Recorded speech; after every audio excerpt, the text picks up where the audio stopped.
నూలు నూలులో శతాబ్దాల గౌరవం, పట్టు పరంపరకు ప్రతీక, సంప్రదాయానికి శాశ్వత చిరునామా సఖీ.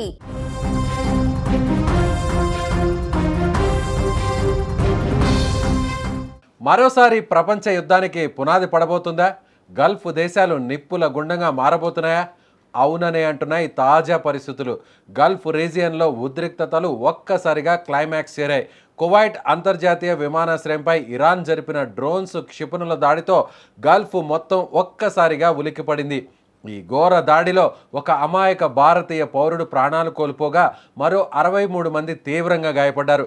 అసలు ఇరాన్ ఎందుకు కువైట్ను టార్గెట్ చేసింది? ఇవాళ తెల్లవారుజామున కువైట్ అంతర్జాతీయ విమానాశ్రయం ప్రయాణికులతో కాస్త రద్దీగా ఉంది.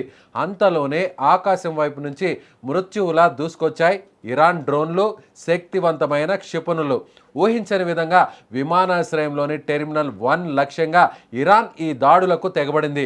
పెద్ద పెట్టున పేలుళ్ళు, దట్టమైన పొగ, ప్రయాణికుల ఆర్తనాదాలు, క్షణాల వ్యవధిలో ఎయిర్పోర్ట్ అంతా రణరంగాన్ని తలపించింది. ఈ దాడి వల్ల విమానాశ్రయానికి భారీ ఆస్తి నష్టం సంభవించింది. రన్వేలు, టెర్మినల్ బిల్డింగ్లు ధ్వంసమయ్యాయి. దీంతో అలర్ట్ అయిన అధికారులు తక్షణమే విమాన సర్వీసులన్నింటినీ నిలిపివేశారు. ఇక ఈ దాడిలో పొట్టకూటి కోసం సుదూర తీరాల నుంచి వచ్చిన ఒక భారతీయ పౌరుడు ఈ దాడిలో అక్కడికక్కడే ప్రాణాలు కోల్పోయాడు. ఈ విషయాన్ని కువైట్లోని భారత రాయబార కార్యాలయం అధికారికంగా ధృవీకరించింది.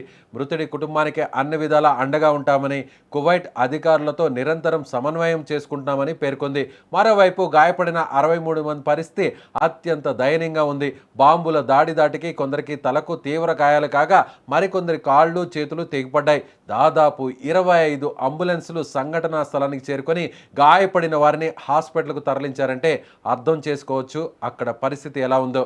గల్ఫ్ రీజియన్లో యుద్ధాలు జరిగిన ప్రతిసారి, ఉద్రిక్తతలు పెరిగిన ప్రతిసారి అక్కడ నివసిస్తున్న భారతీయులే బలిపశువులు అవుతున్నారు. గతంలోనూ కువైట్ ఎయిర్పోర్టుపై, చమురు క్షేత్రాలపై దాడులు జరిగాయి. అయితే ప్రాణ నష్టం జరగడం ఇదే తొలిసారి అయినప్పటికీ గల్ఫ్ చరిత్రను తిరగరాస్తే భారతీయుల రక్తంతో తడిసిన దారుణమైన సంఘటనలు ఎన్నో ఉన్నాయి. గతంలో ఇరాక్, కువైట్ యుద్ధం సమయంలో, అలాగే ఇటీవల కాలంలో యెమెన్కు చెందిన హౌతీ తిరుగుబాటుదారులు, యునైటెడ్ అరబ్ ఎమిరేట్స్ మరియు సౌదీ అరేబియాపై జరిపిన డ్రోన్స్ దాడుల్లో కొందరు భారతీయులు ప్రాణాలు కోల్పోయారు. ముఖ్యంగా అబుదాబి ఎయిర్పోర్ట్ సమీపంలో జరిగిన డ్రోన్ పేలుళ్లలో 2 భారతీయులు మరణించిన సంఘటన ఇప్పటికీ మనం మర్చిపోలేం. గల్ఫ్ దేశాల్లో దాదాపు 85 లక్షల మంది పైగా భారతీయులు నివసిస్తున్నారు. అక్కడ చిన్న నిప్పురవు రాజుకున్నా అది ఇక్కడున్న లక్షలాది మంది భారతీయ కుటుంబాల్లో ఆందోళన నింపుతుంది. అసలు ఇరాన్ ఎందుకు ఈ స్థాయి దాడులకు తెగబడుతుంది? దీని వెనుక ఉన్న అసలు కారణం అమెరికా. గల్ఫ్ దేశాలు అమెరికాకు సహకరిస్తున్నాయన్న కోపంతో ఇరాన్ తన శత్రు దేశాలపై మరియు అమెరికా మిత్ర దేశాలపై ప్రతీకార దాడులకు దిగుతోంది. కువైట్ పౌర కీలక సదుపాయాలపై జరిగిన ఈ దాడిని కువైట్ విదేశాంగ శాఖ తీవ్రంగా ఖండించింది. ఈ దాడుల నేపథ్యంలో కువైట్ ప్రభుత్వం విమాన రాకపోకలను పూర్తిగా రద్దు చేసింది. దీంతో భారత్ నుండి కువైట్ వెళ్లే, అక్కడ నుంచి వచ్చే ఇండిగో సహా పలు విమానయాన సంస్థలు తమ సర్వీసులను రద్దు చేసుకున్నాయి.